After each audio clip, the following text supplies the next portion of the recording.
Indy 500 of 2023 produced a brand new winner and ended up ending with bits and pieces that have got a few people sort of oohing and ahhing over whether or not it was the ending that would be fitting of a race like this, because well, it was a bit F1-ish, wasn't it? Now, spoilers, Joseph Newgarden won the race on the final lap, taking the lead from Marcus Ericsson on the back straight. Sorry, the straightaway, as Ericsson employed last year's tactic of weave like a madman to break the toe, which apparently they brought in some rules about, but I guess it was the final lap, so some discretion thrown in. I don't know, I mean, I saw no problem with it. Although the weaving on the final straight might need to be looked at. Once Newgarden got past, he had to make sure he wasn't under attack again from Ericsson, and Ericsson for a short period was on for 2 500 wins in a row, something that's not been done since 2002 and 2003 when Castroneves won it twice in a row. I mean, that would have been done 20 years apart as well. That would have been good for the marketing. Anyway, Newgarden took the defensive driving to the extreme and decided he was going to pull Ericsson pretty much inside the pit lane. On the previous lap, when the race went green for that final one-lap sprint to the finish, Ericsson had done something similar, getting rather close to the end of the pit wall that Ollie Askew smashed into a couple of years ago. But then it probably looked a little bit closer than it actually did.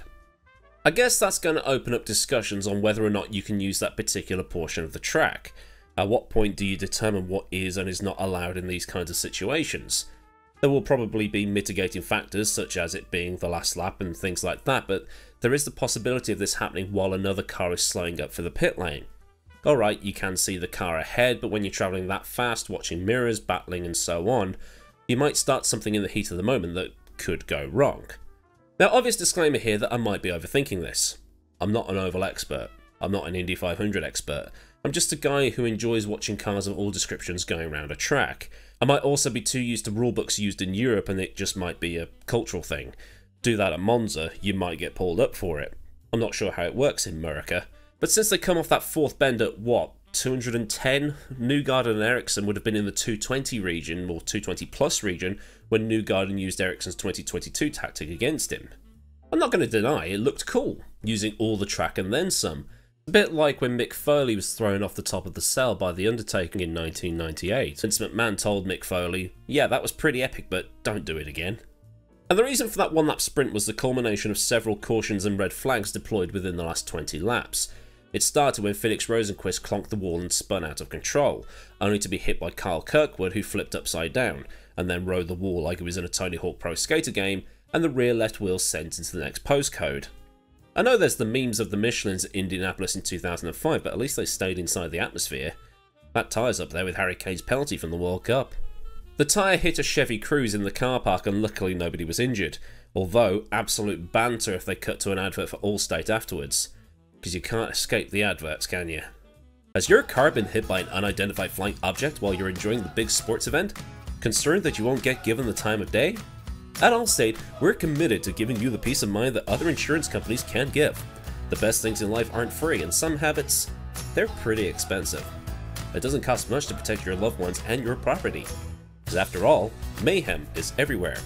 Get your free no-obligation quote by calling 1-800-555-INDY today. You're in good hands with Allstate. So you've got that with 16 laps remaining, and the race is red flagged. Racing would then resume on lap 192. So 8 laps lost unless my maths fail me. Sorry, my math fails me. Then on that restart, you've got O'Ward trying to overtake Ericsson into turn 3, which was a move that, yeah, again, I'm not an oval expert, but it looked like it was super risky, and it's amazing that only Pato was wiped out. So again, another red flag, because they needed to ensure that green flag finish.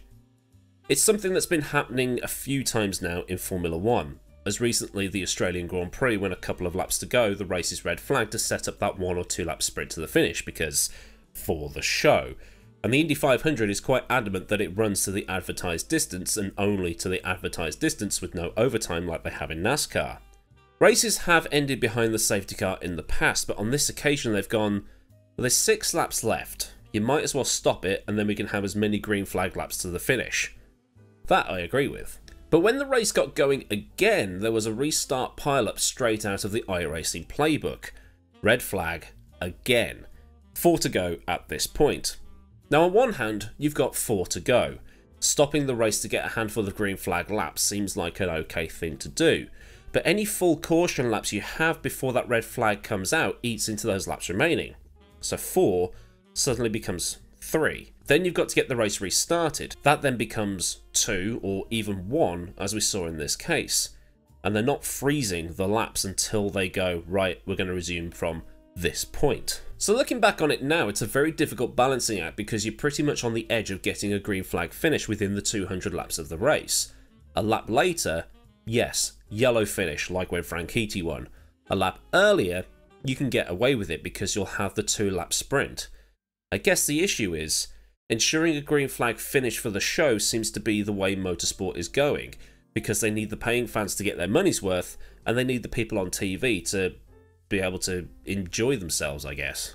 Now obviously, ERICSSON was pretty miffed about that ending, saying that Indycar had never done anything like it previously, and the 2020 race had ended behind the safety car, so why couldn't this one too? But he is going to say that because, well, he lost out right at the end. He's going to be a bit disappointed, a bit salty, whatever word you want to apply to it. Other drivers such as Ferrucci and Kanaan seem to be totally fine with it, as it answered criticisms over yellow flag finishes in the past, like in 2020 and also at Texas, was it? And it was all done with enough time to spare.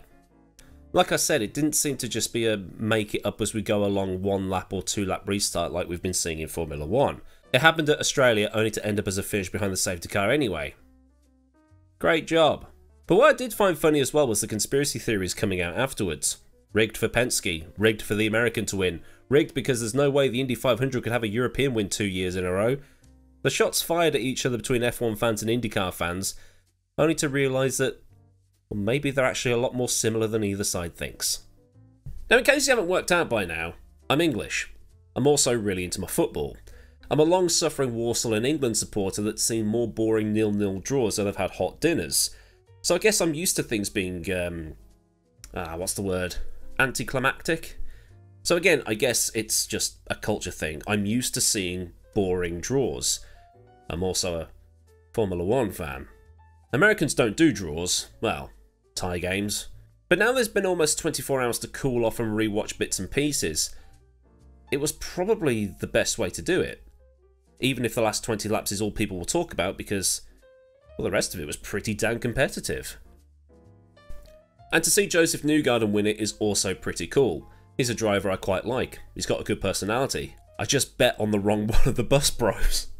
So then, an uneducated Brit's opinions on the final 20 laps of the Indy 500. If you have any opinions, leave them in the designated comment submission zone and get a discussion going, along with liking and or subscribing. Massive thanks to the patrons of Patreon for the continued support, and if you want to help out around here, then links are down in the description along with Discord links, affiliate links and other bits and bobs. Or the super thanks if you just want to buy me a coffee. So until next time, I've been Motherboard, have a great day wherever you are, and goodbye.